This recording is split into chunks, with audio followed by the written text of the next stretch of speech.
that security forces took the documents he needs to run for president after they raided his party office on Wednesday. Streets were cordoned off as police and military surrounded the building in Kampala. Wine, whose real name is Robert Chagulanyi, says that money, party-branded material and equipment were also removed. Candidates for next year's vote had been given until Friday to hand in nomination forms. Wine's hoping to unseat President Yoweri Museveni, who will be running for his 6th term in office. Well, Grania Harrington's joining us now from Kampala. Grania, so why were Wine's NUP headquarters raided in the first place, and what was taken? Harrington, currently no contacting.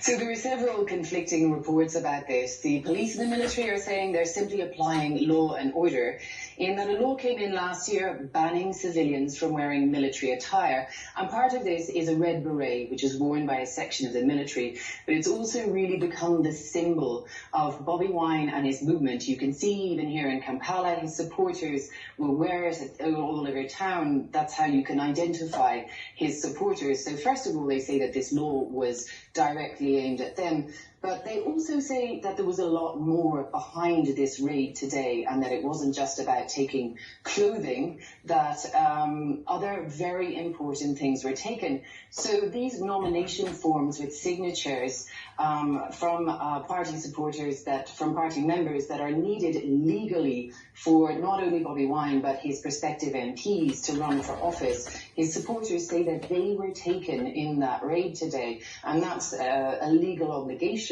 to present these in order to be able to run. They also claim that large amounts of cash were taken. Now, nominations to run are very expensive here, and donors to the party had donated money so that MPs, prospective MPs in poorer areas of Uganda could run for MP. And so this is really a crucial part of his campaign that was taken today, according to Bobi Wine and his party. Now, Grania, Wine's had several run-ins with police ever since he broke out onto the political stage in the country. He said that he's been politically persecuted. Do you read much into the timing of Wednesday's raid? Yeah, so there have been a lot of run-ins with the police, as you say, not only when he is running as a politician, as a candidate, but also when he tries to hold concerts, he's been arrested.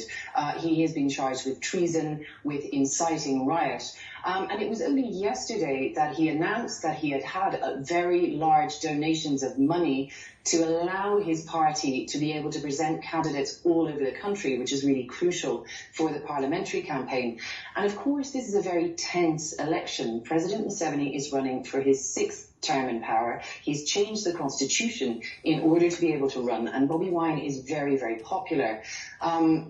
Campaigning in person has been banned because of COVID-19 regulations. President Museveni has said that people must run via the media or via social media. Now, Bobi Wine has already said that he will defy these regulations because President Museveni, he claims, has a much broader control over the media in Uganda, and so that he has to campaign in person. And Bobi Wine tends to gather very, very large crowds when he campaigns.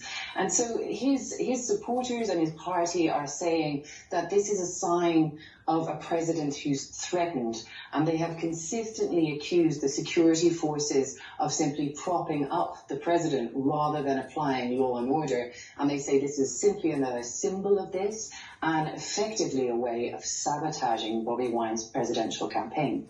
Thanks very much. Grania Harrington there for us in Kampala. But now it's a news and brief.